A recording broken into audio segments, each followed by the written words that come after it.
Frank Stronach, and we'll be auctioning off a Shaman Ghost breeding season in the not-too-distant future here.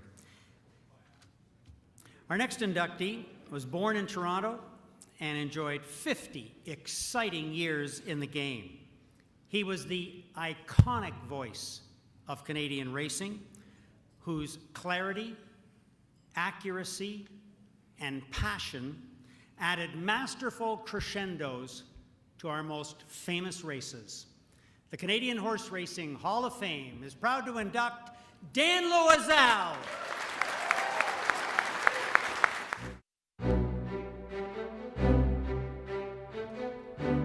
The horses have now reached the starting point. They're at the post. They're on. TJ's Lucky Moon, an outrageous honor down to the line. Like her mother, like her brother, dance through the dawn, a queen's plate. Good afternoon, ladies and gentlemen, and welcome to Woodbine. Dan Loiselle's booming voice entertained racegoers with clarity and accuracy during more than 55,000 races over almost 5 decades. His calls were filled with crackling energy, punctuated with dry wit, and often imbued with an affinity for wordplay. Jesse Campbell's going to win his 5th. He's so hot today, they named a soup company after him.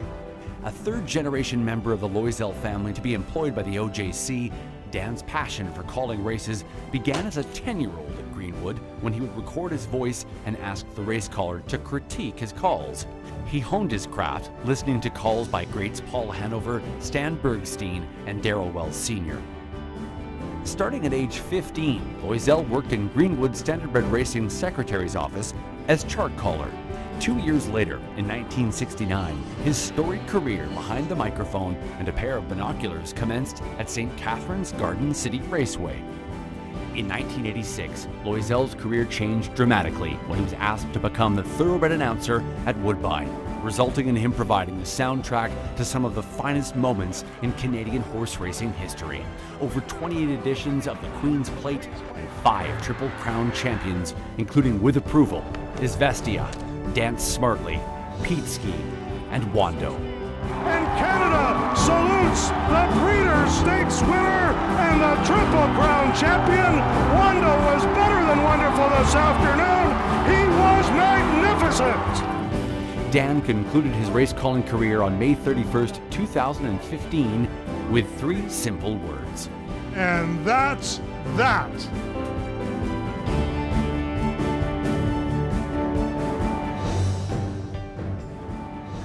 Congratulations to Dan Loiselle. And making the presentation is the noted columnist, Dave Perkins. Warm welcome for Dave Perkins.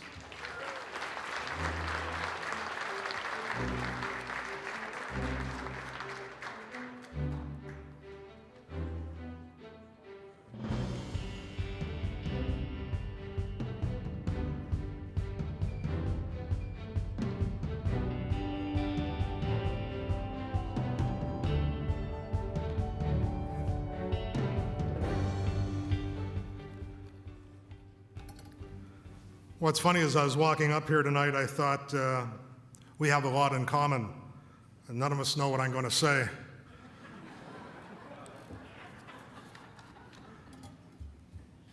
First of all, I'd like to thank the Election Committee of the Canadian Horse Racing Hall of Fame for this honor tonight, and congratulate my fellow inductees tonight, all of them incredibly deserving. Jim Bannon, thank you for that introduction.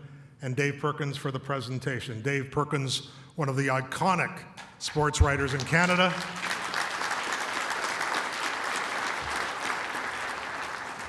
And my closest friend. I love you, Dave. Thanks for everything.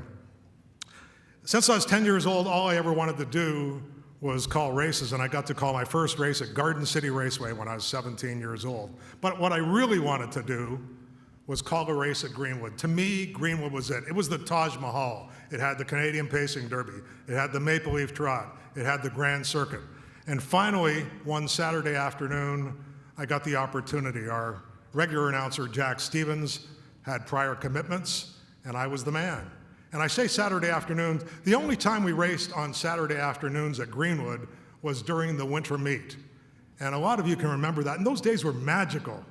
The sun shining off the snow, the lake in the background, the liquor store just behind the harness paddock. I didn't know that, but Waples and O'Donnell told me that, and Fred Gillis. So I go up to the booth at noon, and I turn on the mic, and I say, "Good afternoon, ladies and gentlemen, and welcome to Greenwood Raceway." And I hear this guy with a foghorn voice, and they're in every arena in the country, and he yells, "Hey, kid, get the marbles out of your mouth." And that was my introduction to Greenwood. But the day got worse. In the second or third race, there's a horse in front by 5 or 6 lengths at the 16th pole, and I say, "And so-and-so has got this one wrapped up." And as soon as the words were out of my mouth, I hear foghorn voice say, "I don't think so." And it was like somebody reached up with a brick and hit this horse between the eyes. And he stopped. And he did get beat. And I could hear this son of a bitch laughing outside the window. And I just wanted to do a belly flop onto the tarmac. It was that embarrassing. I started calling thoroughbred races at Woodbine in 1986, and it was a real difficult situation for me. I was replacing a legend. I was replacing Darrell Wells, the only voice that Woodbine had ever heard since they opened in 1956. To me, he was the Wayne Gretzky of race callers, and here comes this harness punk in to replace Darrell Wells, and fortunately, it all worked out. I called my first card replacing Darrell on the 23rd of July, 1986, and I remember that for 2 reasons. Number one, it was the first card that I called replacing the Hall of Famer Darrell Wells, and secondly, it was the day that Prince Andrew and Sarah Ferguson got married, and I lasted longer than they did. You know, you often hear people say he or she's a standardbred person or he or she's a thoroughbred person. I feel very privileged and fortunate to have spent extended periods of time in both the standardbred and thoroughbred industries. I got to learn the nuances of each sport, but more importantly, I got to form friendships and relationships with people in both ends of the business. Friendships and relationships that I cherish, and friendships and relationships that will last a lifetime. I also met my wife, Wendy, in the early 80s in the standardbred racing office at Mohawk. We've been married over 30 years now, and we've traveled this racing journey together. And what a great ride it's been. Thank you for everything, sweetie. Love you.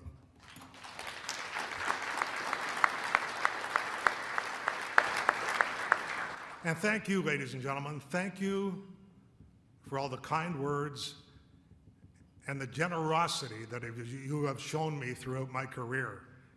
It has really had a tremendous impact on my life, believe me.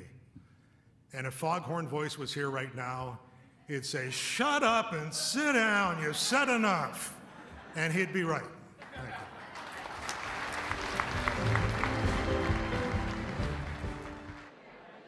And continuing on now with our induction ceremony tonight. Our next inductee was from St. John, New Brunswick. And he trained or drove more than 4,700 winners in his career in both the Northeast region of the United States and, of course, here in Canada. He's an honored member of the Harness Racing Hall of Fame in Goshen, New York. The Canadian Horse Racing Hall of Fame proud to induct the late Jim Doherty.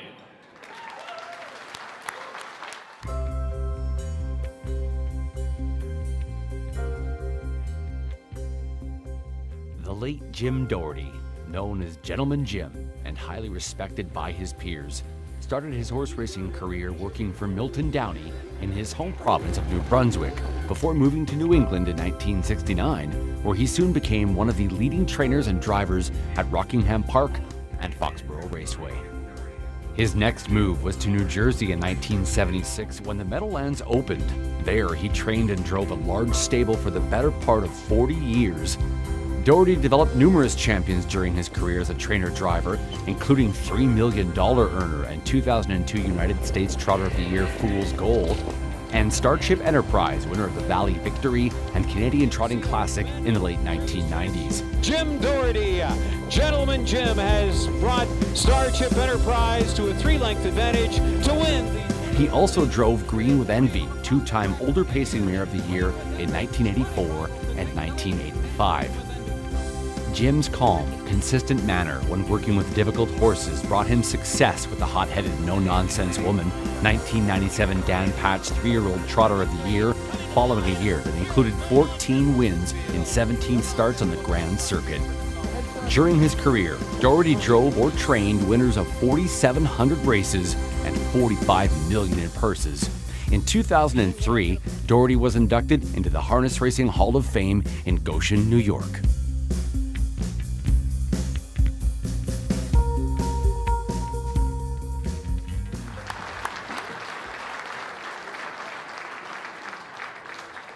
And here to accept tonight, Jim's wife, Mary Ann, and Jim's sister, Ann Gilbride.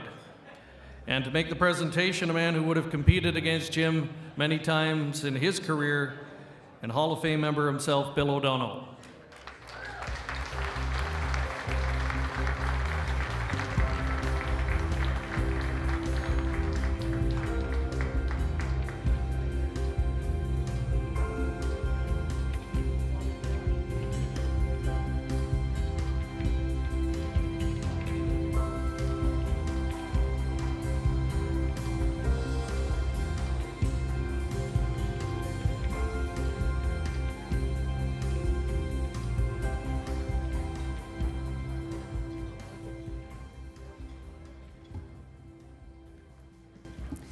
Good evening.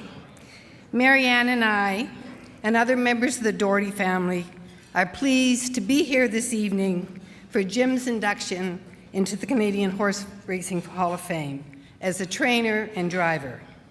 We would like to thank the Canadian Horse Racing Hall of Fame committee members and officers, and especially the Elections Committee, for this wonderful honor. A special thanks goes out as well to Linda Ramey for her kindness. We would like to acknowledge Bill O'Donnell, a longtime friend of Jim's, for being the presenter of this very prestigious award. Congratulations as well to tonight's other inductees. It is a great tribute to your success in the horse world. Jim knew from an early age that harness racing would be his life. He once told me a story that when he was about 4 years old, our dad took him to one of his lumber camps. And he set Jim on a step while he went to speak with one of his foremen. As Jim was sitting there, around the corner came a man leading a very large workhorse. Jim said that as young as he was, he could remember how fascinated he was by the movement of the horse's muscles. Jim's passion for horses grew as he spent much time as a young boy and a teenager with our dad's various standardbreds that were racing at Exhibition Park in St. John, New Brunswick.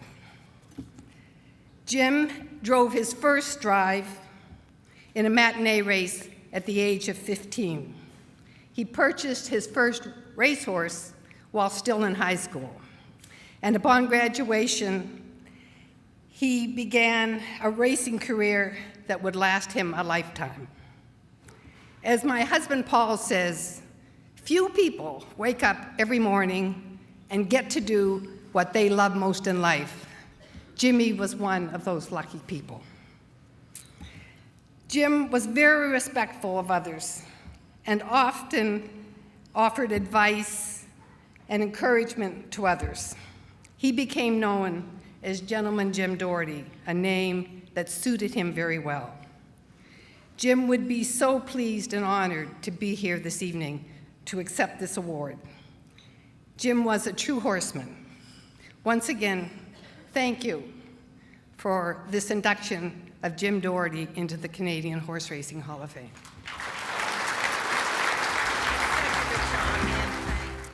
Our next inductee parlayed his overriding love of all animals into many phases of a successful racing career, distinguished by his training prowess, developing 4 million-dollar runners, the winners of 126 stake races, 13 champions, and 2 remarkable Horses of the Year, and a Sovereign Award as Canada's champion trainer. The Canadian Horse Racing Hall of Fame is proud to induct Reed Baker.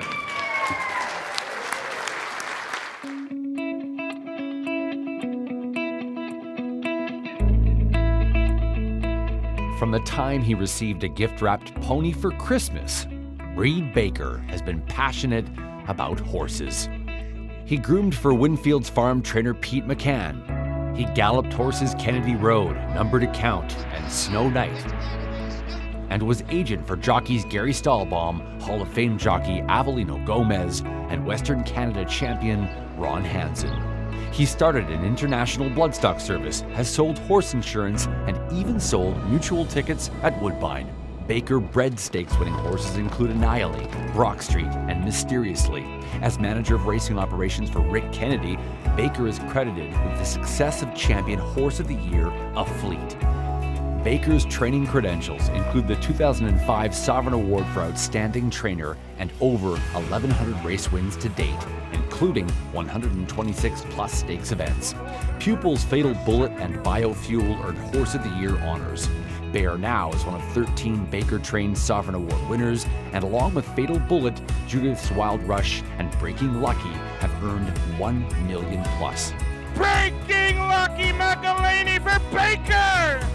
Reed's training clients include Frank Stronach, Albertans Jim and Susan Hill, and Danny Dion, Richard Bonnycastle, John Franks, and former Kentucky Governor Raritan C. Jones.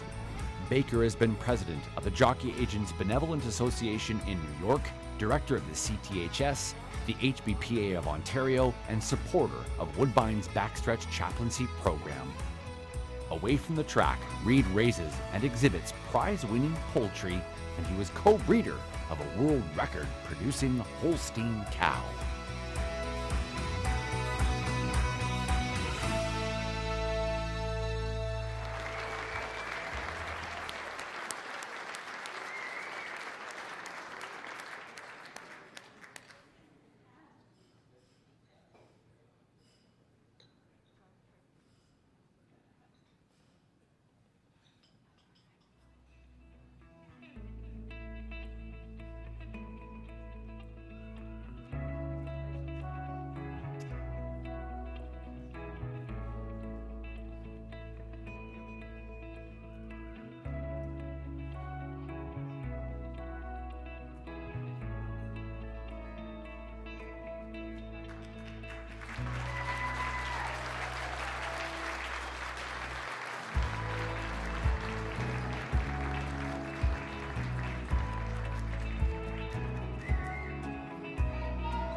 I tried to figure out how I got here. Help. Everybody's help. Grooms, riders, owners, voters. I'm thrilled to death. I know now I'm in the Hall of Fame with Northern Dancer. Our next inductee this evening has been described as a perfect horse, a gift horse.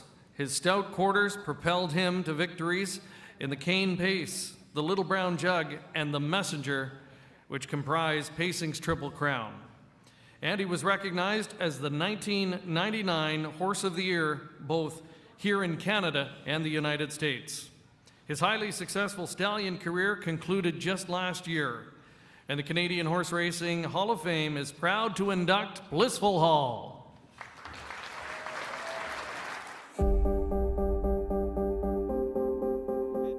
On the far outside, it's all Blissful Hall through the stretch. In 1999, Blissful Hall captured harness racing's elusive Pacing Triple Crown for owners Écurie Daniel Plouffe Incorporated of Bromont, Quebec, trainer Ben Wallace, and driver Ron Pierce. Sired by Cam Best out of the Abercrombie mare 100 Kisses, Blissful Hall's racing career of 31 races over 2 seasons included a record of 19-4-6, a mark of 149-2, and earnings of $1.4 million. Well, he's threatening to go wire to wire, and he is! Blissful Hall has taken the 45th cane pace. But can't catch! Blissful Hall! Winning the Little Brown Jug! A triple crown winner! All the way! Blissful Hall and Ron Pierce! Race wins included the American National, the Cane, the Little Brown Jug, the Messenger, the Simcoe Stakes, and elimination of the Breeders' Crown, the Adios, and the Progress Pace. Following his 1999 campaign, he was awarded top honors in Canada and the U.S., receiving O'Brien and USHWA Dan Patch Awards for 3-year-old pacing colts and geldings, and Horse of the Year on both sides of the border. As a stallion, his progeny includes Millionaires, Barney Hall, and Camelot Hall. His offspring have earnings of over $74 million on the track. 19 of his foals have set lifetime marks of 150 or better.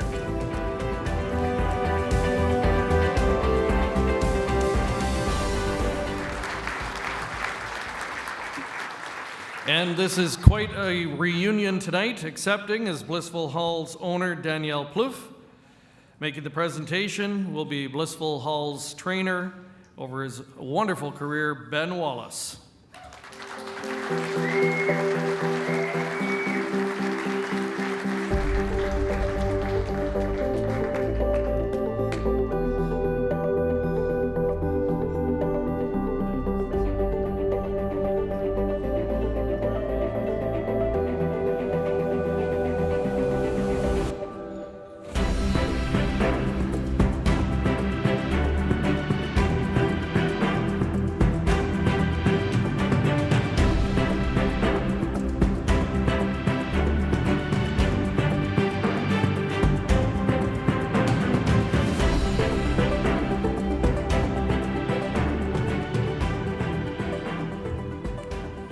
Thank you.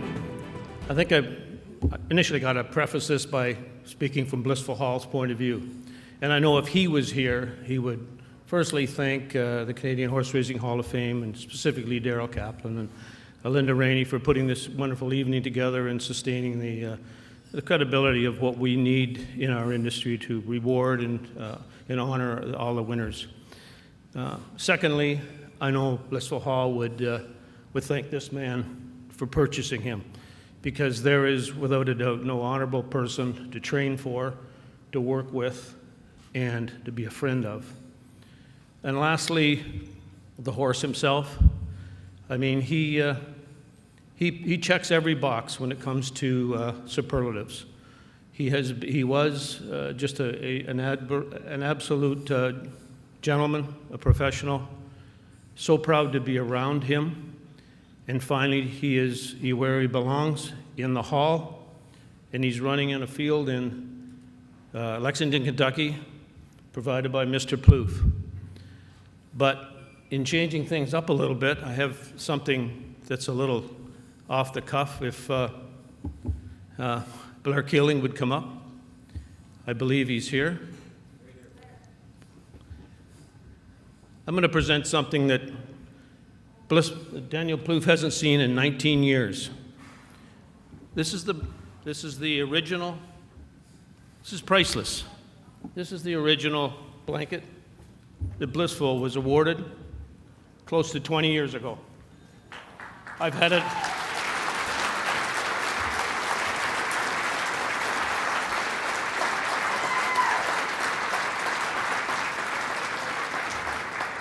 I've had it at home. I dare say Daniel has never seen it since the day he was taken off him. There may be the odd beer stain on it. I'm guilty. But it now is the property of Daniel, and I undoubtedly, possibly one day, it's part of the Hall of Fame right here. Thank you very much.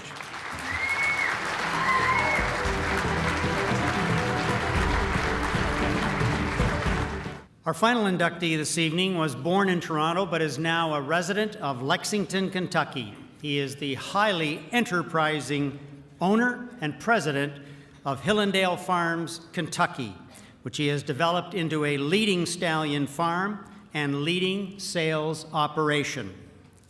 Hillendale, Kentucky, fondly known as the home of famous bloodstock.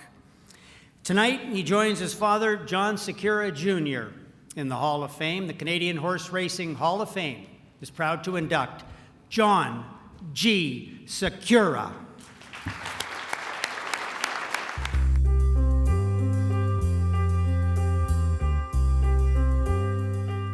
A proud Canadian, John Graham Secura, president of Hillendale Farms in Kentucky, spent his youth playing hockey and dreaming of a career in the NHL.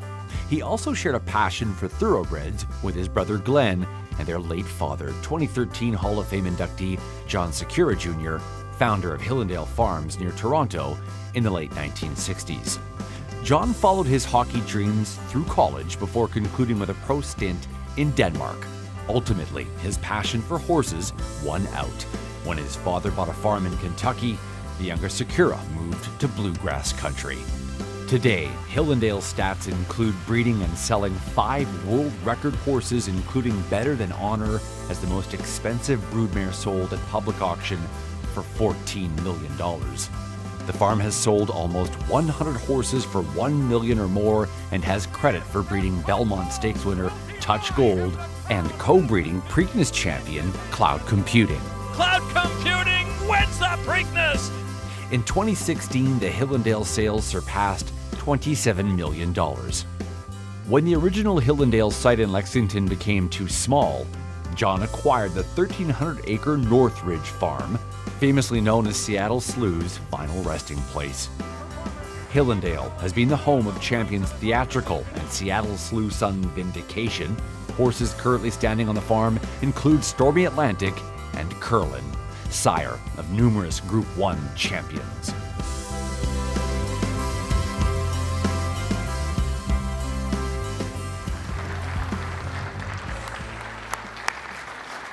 Making the presentation is Glenn Secura, and he is the new Chief Steward of the Jockey Club of Canada.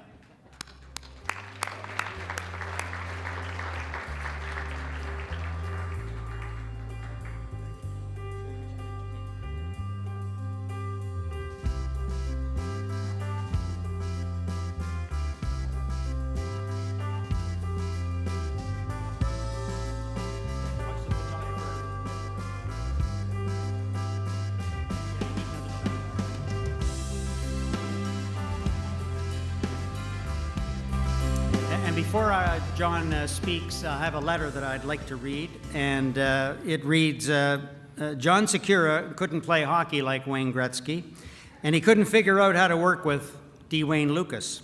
So he settled for doing business with me. 28 years ago, when I was looking for a farm to keep my mares, someone introduced me to John.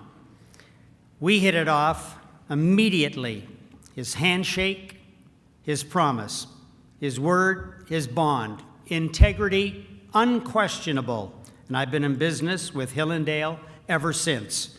John and I have always wanted to do the same thing, to play the game at the highest level and to do it the right way for the horse, the clients, and those that work with us.